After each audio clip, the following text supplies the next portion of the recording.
Jazz leaned against the cold metal railing outside the small, cramped apartment complex.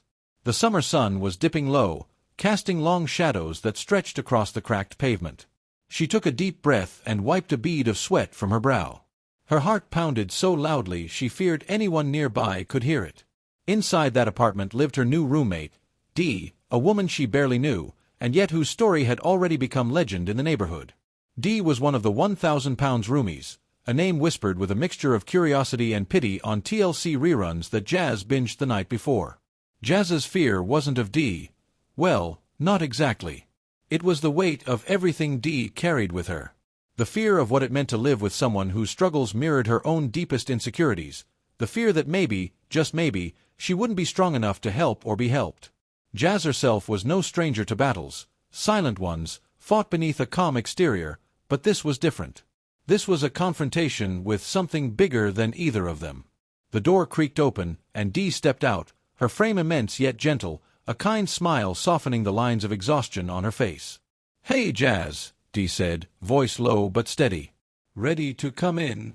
Jazz swallowed hard, her fingers trembling slightly as she pushed open the door to a world she feared but needed to enter.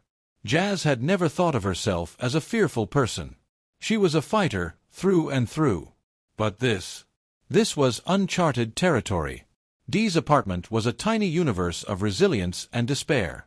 Medical equipment crowded the corners, and every inch of space was a reminder of battles fought in silence. Jazz looked around and saw not just furniture or clutter, but stories etched into every surface. "I'm scared," Jazz blurted out before she could stop herself. "Not of you, but everything. How do you do it? How do you face each day when it feels like the world's against you?" Dee looked at her, eyes reflecting a mix of understanding and pain. "It's not about how big the problem is," Dee said slowly. "It's about how big your courage is. Sometimes, I have to be brave just to get out of bed." Jazz nodded, feeling a spark of something she hadn't felt in a long time: hope. Over the following weeks, Jazz learned more about Dee than any TV episode could show.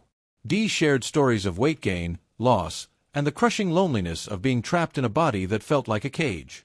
Jazz saw her own reflection in Dee's fight, the same determination, the same flicker of vulnerability beneath a tough exterior. But Jazz's own fears were never far behind. The fear that she would fail, that the burden would be too much. She started avoiding the mirror, afraid to face her own reflection and the reminders of the past she wanted to outrun. Dee noticed. "Fear's a sneaky thing," she said one afternoon, handing Jazz a cracked mirror she kept on her bedside table. "But the only way out is through. Look in it.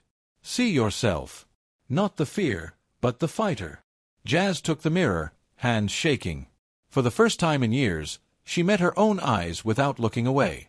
Together, Jazz and Dee made a pact, not to fix each other but to face their fears side by side. They started with small steps, walks around the block, cooking healthy meals, sharing their fears and triumphs in the quiet moments. One day, Dee surprised Jazz with an invitation. "There's a support group. People like us. You don't have to do this alone." Jazz hesitated but nodded. That evening, sitting in a circle of strangers, Jazz felt the weight of her fear lighten, replaced by the strength of shared stories.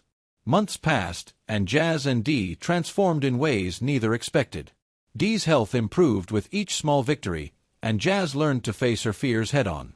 Then came the day Jazz was most afraid of, an outing to the beach, something she hadn't done in years. Her palms sweated, her breath caught in her throat. But Dee was there, steady and strong. As Jazz stepped onto the sand, the sun warm on her skin, she realized something profound. Fear wasn't the end of the story. It was just the beginning.